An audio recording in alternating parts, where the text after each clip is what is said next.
નમસ્કાર વિદ્યાર્થી મિત્રો, આપણે ધોરણ 12 માં વિષય SP ની અંદર ચેપ્ટર નંબર 3 ડિબેન્ચર, એમાં આપણે લાસ્ટ લેક્ચરમાં ડિબેન્ચર એટલે શું અને આપણે ડિબેન્ચરના પ્રકારો વિશે અભ્યાસ કર્યો હતો કે ડિબેન્ચરના કેટલા પ્રકારો છે.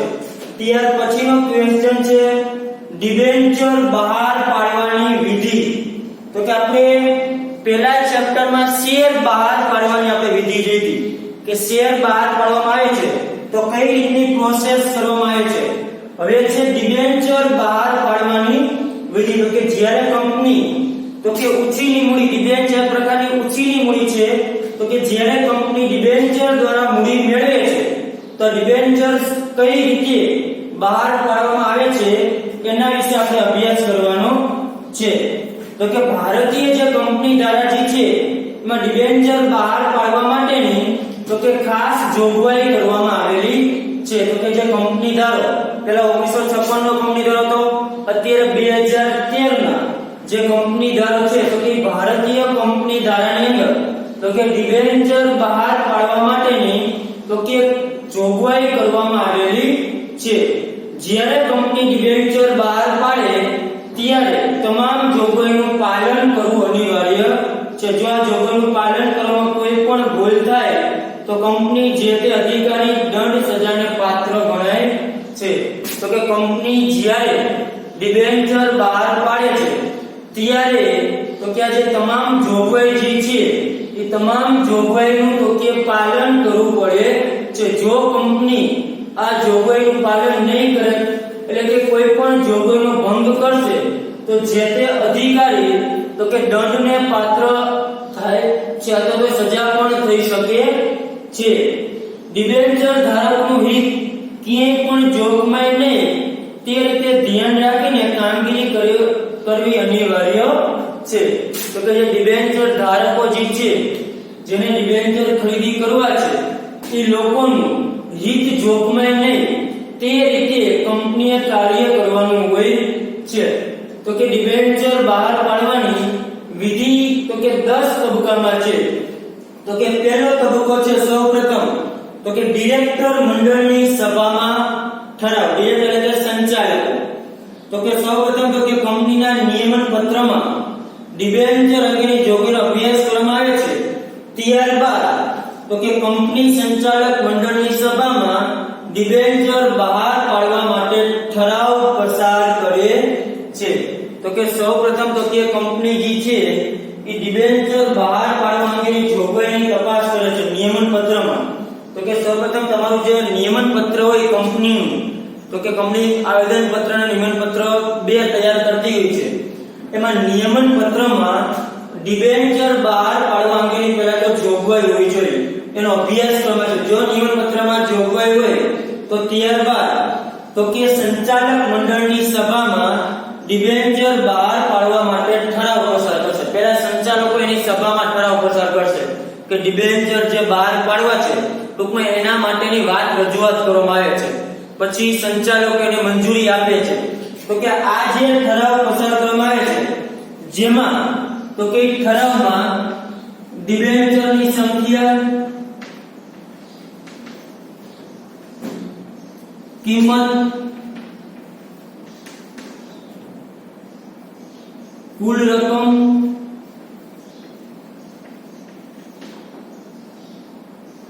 વ્યાજનો દર,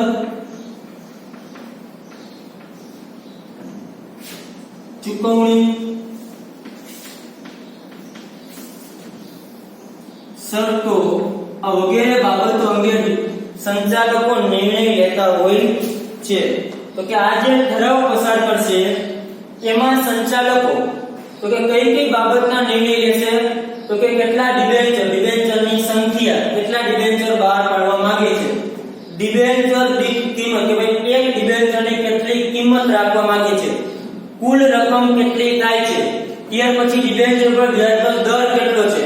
આપણે આગળ વાત કરીએ કે ડિબેન્ચર પર નિશ્ચિત વ્યાજ ચૂકવવામાં આવે છે તો વ્યાજનો દર કેટલો રાખવો કે ભાઈ ડિબેન્ચર ધારકોને કેટલા ટકા લેખે વ્યાજ ચૂકવણી કરવામાં આવશે અને ચૂકવણી કઈ રીતે કરવામાં આવશે, વાર્ષિક, માસિક, જે કઈ નિયમ હોય, શરતો, ઈ તો કે જે ઠરાવ પસાર કરે છે ડિરેક્ટરની સભામાં, સંચાલકોની સભામાં, એ તમામ બાબતોની એમાં ચર્ચા વિચારણા કરવામાં આવતી હોય છે. તો કે પહેલું શું થાય, તો કે પહેલો તબક્કો તો કે સંચાલક મંડળની સભામાં ડિબેન્ચર બહાર પાડવા અંગેનો ઠરાવ પસાર કરવો. જે ઠરાવમાં તો કે આ બાબતોની ચર્ચા વિચારણા કરવામાં આવતી હોય છે. તો કે સંચાલક મંડળની સભામાં ઠરાવ પસાર થઈ ગયા બાદ તો કે એમાં બધી બાબતોની ચર્ચા વિચારણા થઈ જાય, એમાં મંજૂરી મળી જાય. ત્યાર પછી કંપનીની સામાન્ય સભામાં ઠરાવ પસાર કરવામાં આવે.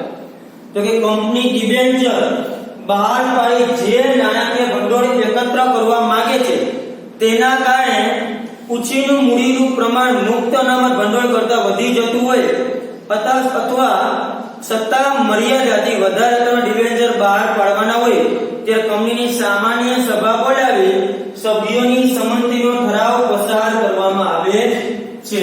તો કે સામાન્ય સભામાં ઠરાવ પસાર કરવો. તો કે સામાન્ય સભામાં કોણ હોય, તો કે શેર ધારકો હશે. જે કંપનીના ઇક્વિટી શેર ધારકો જે છે એ લોકો સામાન્ય સભામાં હોય છે. એટલે કે જ્યારે ડિબેન્ચર બહાર પાડશે ત્યારે સ્વાભાવિક છે કે ઉછીનું પ્રમાણ, તો કે આ ઉછીના નાણાકીય અન્ય વ્યક્તિઓ પાસેથી કંપની ઉછીના નાણાં મંગાવેલા છે, એટલે કે આ નાણાકીય ભંડોળ એકત્ર કરવા માંગે છે તેના કારણે તો કે જે ઉછીની મૂડીનું પ્રમાણ છે, જે ઉછીની મૂડી કેટલી છે એ પ્રમાણે જે મુક્ત અનામત ભંડોળ છે એના કરતા વધી જતું હોય અથવા તો સત્તા મર્યાદાથી વધારે હોય ત્યારે કંપનીની સામાન્ય સભા બોલાવી સભ્યોની તો કે સંમતિનો ઠરાવ પસાર કરવામાં આવે છે. ત્યારે તો કે જેટલું અનામત ભંડોળ રાખ્યું હોય, મુક્ત અનામત ભંડોળ, એના કરતા દેવું ટૂંકમાં ઉછીનું જે મૂડીનું પ્રમાણ છે એ જો વધી જતું હોય તો આવા સંજોગોમાં તો કે કંપનીની સામાન્ય સભામાં પણ તો કે ઠરાવ પસાર કરવામાં આવે છે. તો કે સામાન્ય સભામાં કોણ હોય, તો કે કંપનીના શેર ધારકો, એટલે કે કંપનીના શેર ધારકોની સભામાં તો કે ઠરાવ પસાર કરશે. ત્યાર પછી સેબીની મંજૂરી લેશે. તો કે સેબી તો કે ડિબેન્ચર બહાર પડે સેબીની મંજૂરી મેળવવી પડે છે અને સેબીના માર્ગદર્શક સૂચકોનું પાલન થાય સૂચનોનું તેની પણ તકેદારી રાખવી જરૂરી છે. તો કે બંને ઠરાવ પસાર થઈ જાય ત્યાર પછી જે SEBI security exchange board of India જે શેર અને જે જામીનગીરીઓ છે તમામ પ્રકારની એના ઉપર જે નિયંત્રણ રાખવાનું કાર્ય કરે છે, એટલે કે ત્યાર પછી કંપનીએ તો કે બંને ઠરાવ પસાર થઈ ગયા બાદ સેબીની મંજૂરી લેવી પડે છે ડિબેન્ચર બહાર પાડવા માટે. સેબી એને મંજૂરી આપે કે આ તમે ડિબેન્ચર બહાર પાડો, પણ સેબીએ જે કાંઈ નિયમો બનાવ્યા છે, જે કાંઈ માર્ગદર્શક નિયમો જે છે, જે સૂચનો છે એનું પાલન થાય તેની પણ એને તકેદારી રાખવી પડે છે, એની પણ એને ધ્યાન રાખવાનું હોય છે. તો કે સેબીની મંજૂરી લેવાની કે સેબીએ જે સૂચનો આપેલા છે એ સૂચનોનું પાલન થાય તે રીતે ડિબેન્ચર બહાર પાડવાના હોય છે. તો કે સેબીની મંજૂરી લેવાઈ જાય ત્યાર પછી વિજ્ઞાપન પત્ર બહાર પાડો. તો કે જે જાહેર કંપની છે એ ડિબેન્ચર બહાર પાડવા માટે વિજ્ઞાપન પત્ર દ્વારા જાહેર જનતાને આમંત્રણ આપે છે. વિજ્ઞાપન પત્રમાં ડિબેન્ચરની વિવિધ બાબતો વિગતે દર્શાવવામાં આવે છે જેના ડિબેન્ચર ખરીદવા ઈચ્છતી વ્યક્તિઓ સંસ્થા વગેરે અભ્યાસ કરે છે અને ડિબેન્ચર ખરીદવાનો નિર્ણય કરતા જોવા મળે છે. ત્યાર પછી કંપની વિજ્ઞાપન પત્ર બહાર પાડશે. આપણે શેરમાં પણ એવું હતું કે વિજ્ઞાપન પત્ર બહાર પાડે શેર ખરીદવા માટે. ઓકે, વિજ્ઞાપન પત્ર છે ટૂંકમાં આમંત્રણ આપવું કે ભાઈ ડિબેન્ચર કે શેર ખરીદવા માટે જાહેર જનતાને જાણ પત્ર કહેવાય કે જાહેર જનતા માહિતગાર થાય કે ભાઈ આ કંપનીએ ડિબેન્ચર બહાર પાડેલા છે. એટલે કે કંપની ડિબેન્ચર બહાર પાડવા માટે તો કે વિજ્ઞાપન પત્ર દ્વારા તો કે જાહેર જનતા જે છે જે પબ્લિક છે એને આમંત્રણ આપે છે કે ભાઈ અમારી કંપનીના તમે ડિબેન્ચર ખરીદી કરો, જેનાથી જાહેર જનતા માહિતગાર થશે કે ભાઈ આ કંપનીએ ડિબેન્ચર બહાર પાડેલા છે. આ સિવાય તો કે જે વિજ્ઞાપન પત્ર બહાર પાડે છે એમાં ડિબેન્ચરની વિવિધ બાબતો દર્શાવેલી છે. કઈ કઈ બાબતો?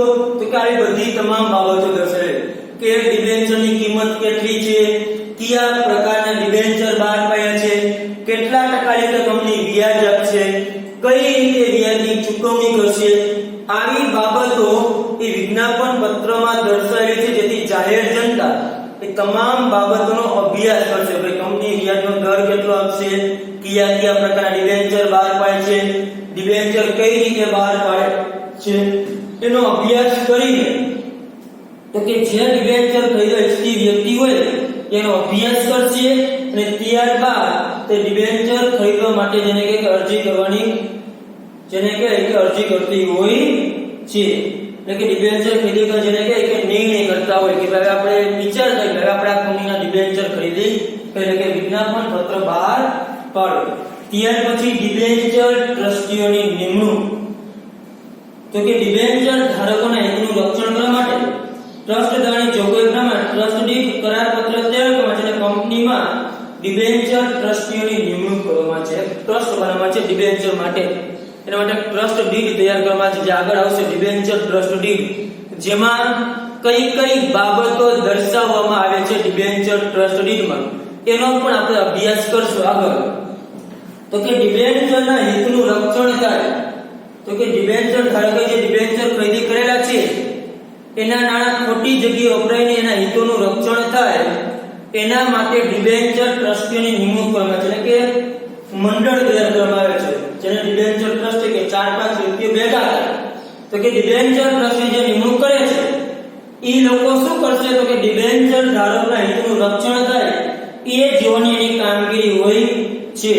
જો કે ડિબેન્ચર ટ્રસ્ટના હિત વિરુદ્ધ કાંઈ પણ કાર્ય થાય તો એ ડિબેન્ચર ટ્રસ્ટીઓ જે છે એ જેને કે કંપની વિરુદ્ધ પગલા લેતા હોય છે, એટલે કે વ્યાજ ન ચૂકવતા હોય.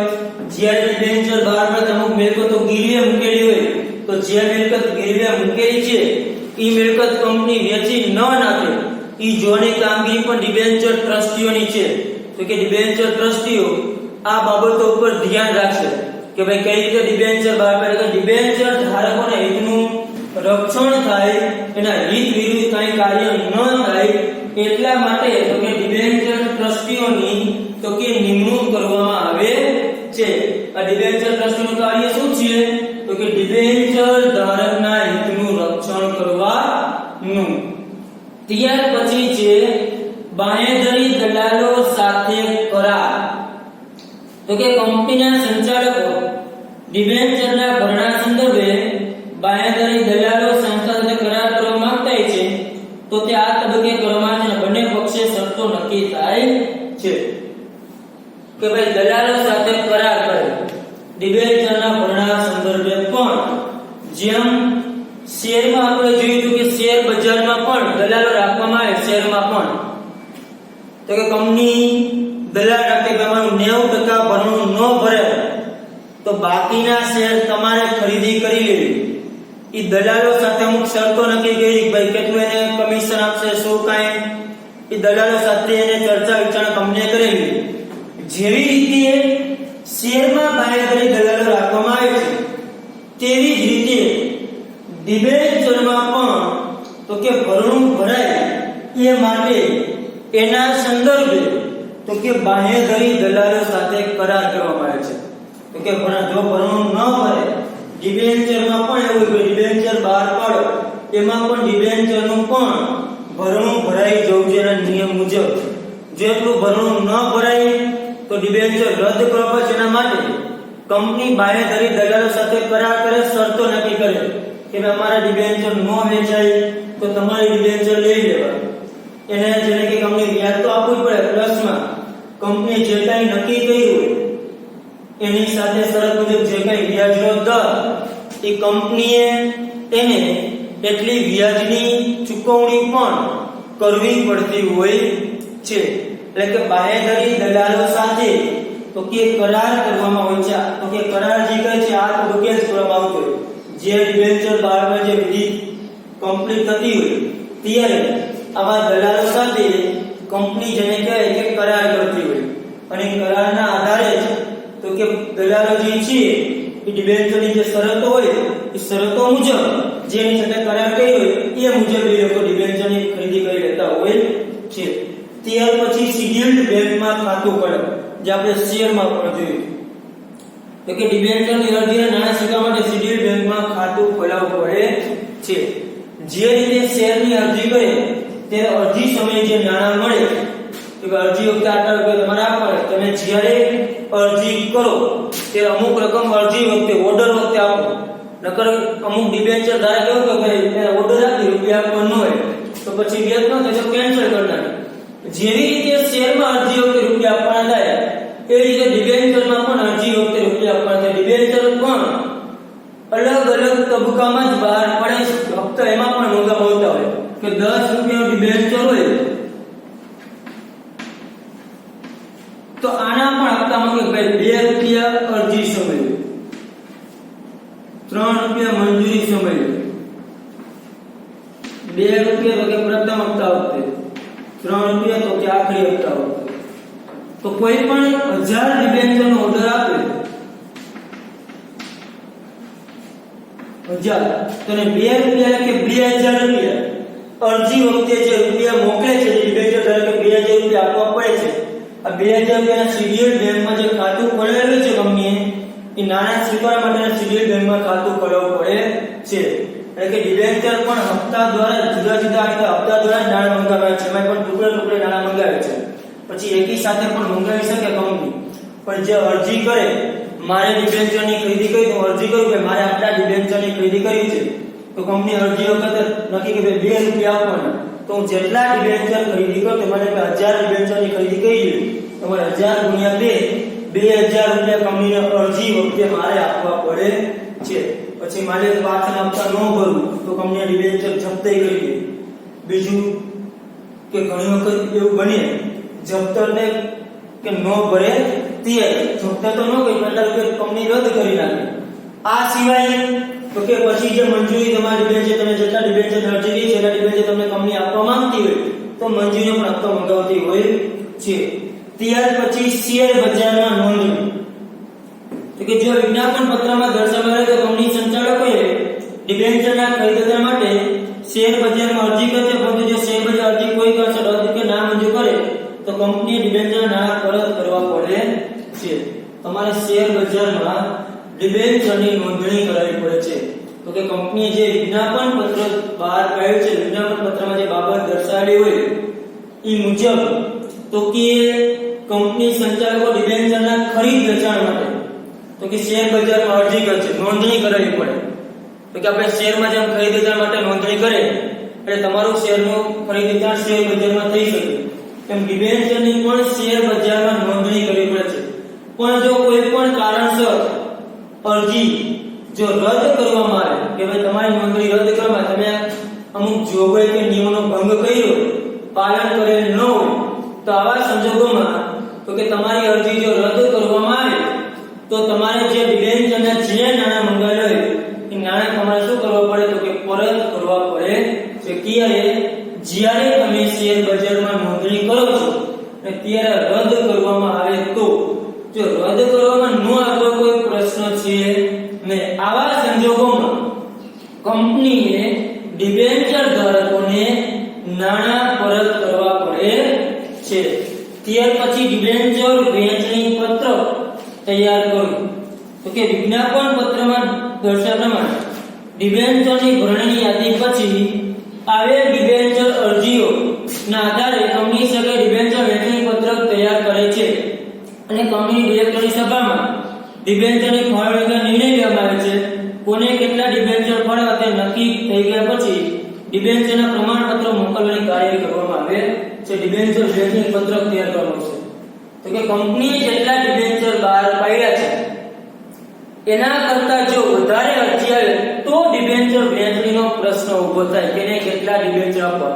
આપણે શેરમાં પણ જોયું કંપનીએ 1 લાખ ડિબેન્ચર બહાર પાડ્યા